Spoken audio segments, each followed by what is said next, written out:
Welcome back to Top Dog Tips. This is going to be a detailed discussion about navigating peak flea and tick season with your pets. Let's begin by talking about what the peak flea season is in your area and the dangers of fleas and ticks to dogs in this season. For pet owners, while we love sunny trips to the beach and walking in the park full of blooming, beautiful flowers, summer and springtime also mean parasites lurking everywhere. According to the ASPCA, fleas and ticks thrive in moist, humid, and shady areas. Wood piles and tall grass are also among their favorite hangout spots. That means that dog parks, campsites, and even your own backyard are prime spots for fleas and ticks to thrive. As we know, preventing them from clinging to our pets' coats is necessary not only because they are nuisances, but also because they're vectors of different diseases. In this video, I'll share 4 of my tried and tested tips and tricks for navigating the peak flea and tick season, plus everything you need to know about it. Let's get started. First things first, when is the peak flea and tick season in your area? Fleas and ticks mostly survive in mild to moderate temperatures, and for most states that means spring, summer, and fall. But if you live in the warmer states, you will want to be on guard all year round. And remember, flea and tick-borne diseases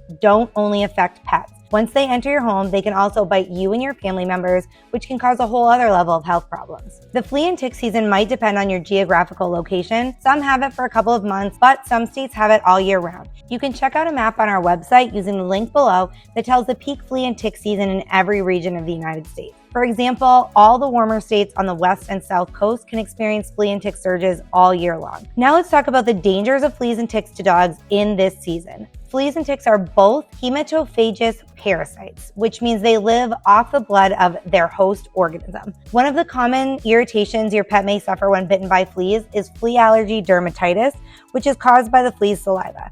Signs of flea allergy dermatitis are itching, red and scabby skin, and hair loss. Other problems that flea and tick bites may cause are flea bite anemia, Lyme disease, anaplasmosis, Rocky Mountain spotted fever. Some of these diseases can also be contracted by humans when bitten by an infected parasite. It goes without saying that taking extra care is important during the peak flea and tick season in your area. Not only will it ensure your dog's overall health and well-being, but you'll also protect your home and family members from possible tick and flea infestation. So here's some tips I've learned from experts and other pet owners throughout the years to prevent pest infestations on our pets. First, use flea and tick treatments. Flea treatments are an absolute must when protecting your dogs against unwanted parasites. There are topical treatments, collars, and oral medications that help protect your pet from fleas and ticks. It's best to talk to your veterinarian for advice on which method would be most effective for your pet. Number 2, regular grooming or brushing. Grooming, or even just brushing your dog's fur on a regular basis, will allow you to inspect their coat for any signs of fleas or ticks. Inspect every nook and cranny of your pet's body. Armpits, neck, between the toes, in and around the ears, near the eyes, the groin area, and the tail. Do this especially when your pet has just returned from a potty break or a walk outside. Number 3, always keep your environment clean. Remember, when I said fleas and ticks love moist shaded areas, well, that includes your backyard. If you have one, ensure that your lawn is always mowed, the grass is trimmed, and the weeds are removed. Make sure that your outdoor garbage is also always sealed to prevent any wild animals that may be carriers of fleas and ticks from entering your property. Of course, there's still more cleaning to do inside the house. You need to wash your bedding and carpets regularly, especially those that your dog frequents. You should also wash on a regular basis your pet's toys, blankets, clothes, and other cloth materials that they use that parasites can cling to.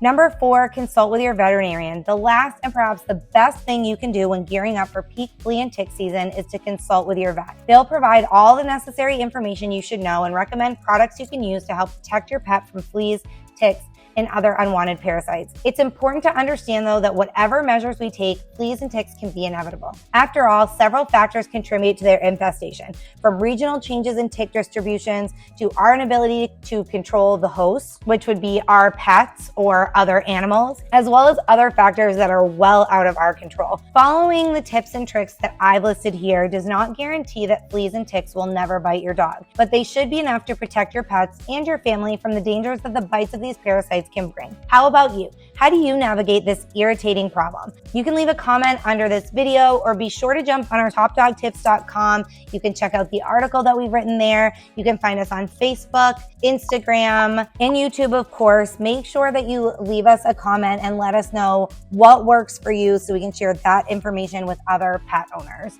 If you've learned something from this video, please give it a thumbs up and share it with your friends, family, and fellow pet owners. If you liked this video, you can also subscribe to our channel to stay up to date with all the tips and tricks that we share for pet parents and pet lovers. You can also subscribe to our email newsletter for daily tips and tricks in raising healthy, happy dogs. Thanks for watching.